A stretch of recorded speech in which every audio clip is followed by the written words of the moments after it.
Andrew McCart, IFLTV, delighted to be joined by Sam Hickey. Sam, listen, I was hoping to get an interview with you when you signed with Boxer, because it's probably a little bit of old news. But before we talk about that, man, how's life as a professional treating you so far? Yeah, all good, Andy.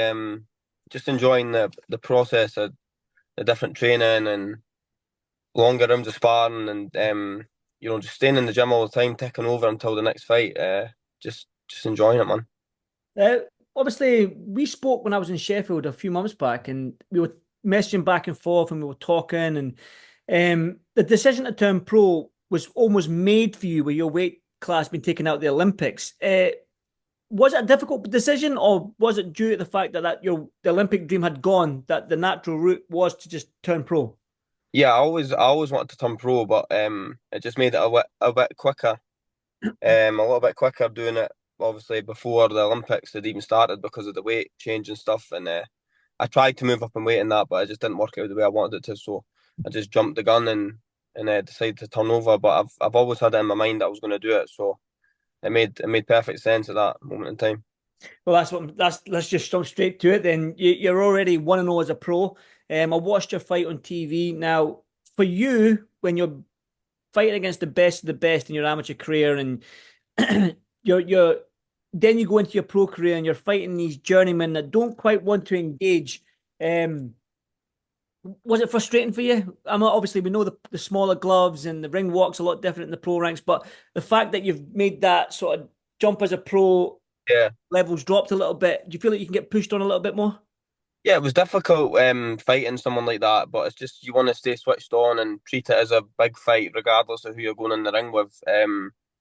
Before the fight, I put the gloves on and that, and I wanted to see kind of how it felt taking a shot on the gloves and comparing it to the amateurs and whatnot. But the boy didn't really want to know. It was only a 4 rounder as well. I wanted a six, but if I had a six, it would have maybe been a bit different because I would have had more chance of getting them out there in the last 2 rounds because they started to get to me a wee bit in the fourth. But it was a good experience because you maybe need to fight some guys like that, at the start. But I want to move. I'd like to move a bit quicker, but that's down to your manager and Hmm. trainer and stuff. But I feel like in the gym and stuff, I'm improving all the time and getting better like over time with the sparring and stuff and adjusting my style a wee bit because and as a top level amateur, you've definitely got things that you could take into the pros, but you've got some things you maybe need to just settle down a wee bit. But I don't want to forget the stuff that got me to where I got to in the amateurs. I've got fast hands, good feet, head Hmm. movement. I don't want to just put my hands up and start taking shots on the gloves because you turn pro. That's not what I want to do. I don't want to get hit. Hmm. Well, we've seen amateurs of your pedigree now, Commonwealth Games gold medalist, European junior, I think, you bronze medalist. Is that right? Seniors, it's junior, youth, senior medalists at Europeans, everyone, but But it's there good. you go. Do you know what I mean? We've seen amateurs with your pedigree start their career at the six rounders with maybe an opponent that's going to try and come to win. Do you know what I mean? So, is your next fight, are we going to see maybe you jumping into them 6 rounds and up against somebody that's going to try and engage with you?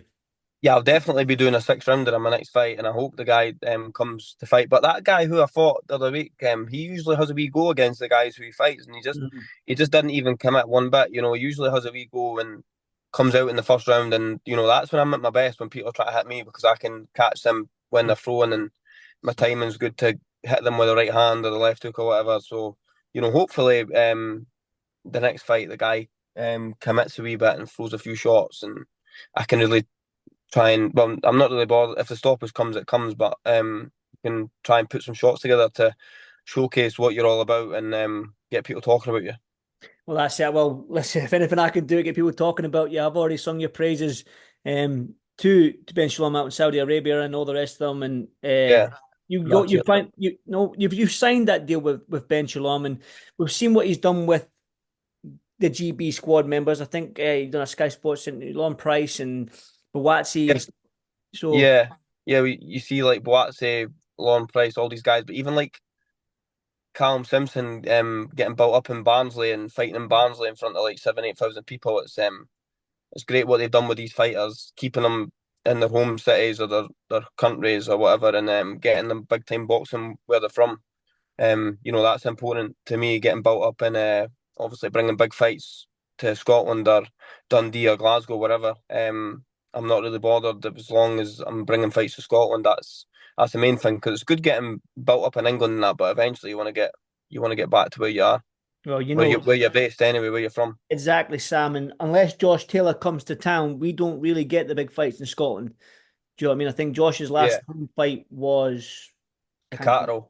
the Cattle fight. Yeah, but that was going on 3 years ago now. Do you know what I mean? Yeah, and it So, was everybody always says the Scottish crowd's the best, so it's like maybe we could get a bit more. And I'm not saying I'm going to fight in the Hydro first time, but I wouldn't mind fighting in a smaller, like Josh was fighting in Meadowbank Arena in the yep. start of his career. And, I think I could do something similar to that if they wanted to. Like, I'm hoping after a couple more fights, they're really talking about doing a show in Scotland. But we'll see what happens. There's no rush for it. It's going to happen eventually. It's just a matter of when it's going to happen. You Yeah, know. you probably could do a show in the Hydro because Mark McCauley's based here. There's a big heavyweight there. You've got you. You've got guys like Luke Bibby that's coming through. Do you know what I mean? You've got great fighters. Sean Lazzarini, who these Yeah, guys know very well from the Scotland squad. yeah, So the talent up here is there. It's just the exposure we need. And if we get that show with you and maybe Mark McCauley, I don't know if that's a possibility, headlining, then we can start bringing these young kids through and getting that yeah, exposure that they yeah, need on television.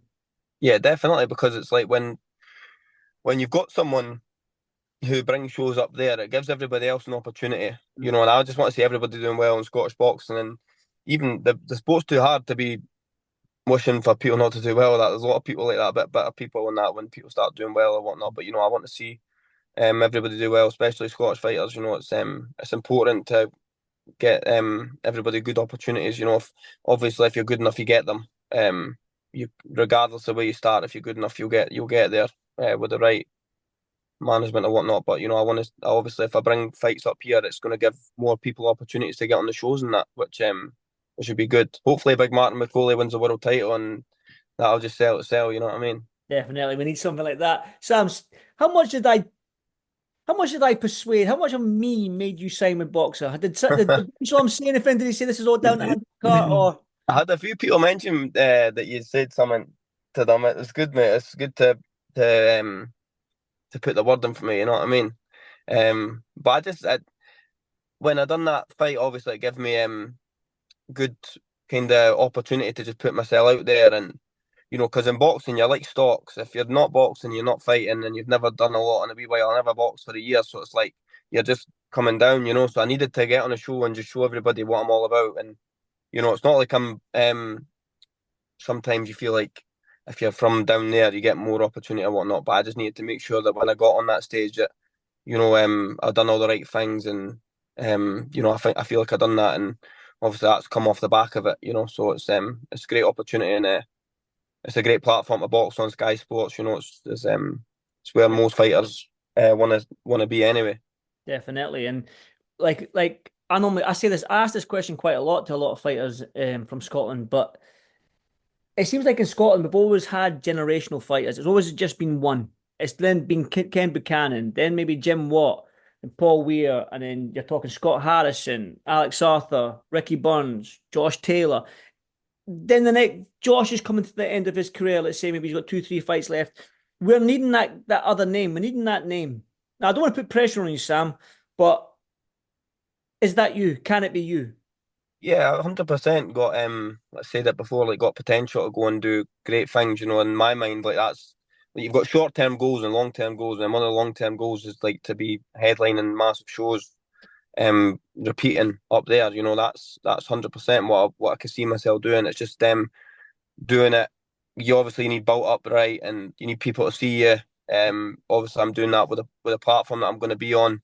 I could definitely do that. And there's loads of good fighters in Scotland, like out with Josh. Josh has still got time left. He's probably going to be doing some big shows um over the next year. I think he's going to come back in the ring quite soon. So, it's like you've got Nathaniel Collins, obviously McGregor's fighting in Saudi, and then you've got like guys, Matty McHale, me, Lazzarini, Reece Lynch, Tyler Jolly, obviously. It's like massive, like all these fighters are Exactly. great fighters, and it's like you just need the opportunity. The opportunities will come though. Even like guys who never come from that big amateur background if they're good enough. Like young Drew Lemon's obviously got a good Yes. deal with Queensberry. You know, it's Scottish future's looking bright. You know, it's just we just need to get the shows booked up there, and Definitely. you know, it don't need to just be one fighter doing it. You could have like freaking three fighters doing it Well, on that's what I different want. Like, platforms or whatever.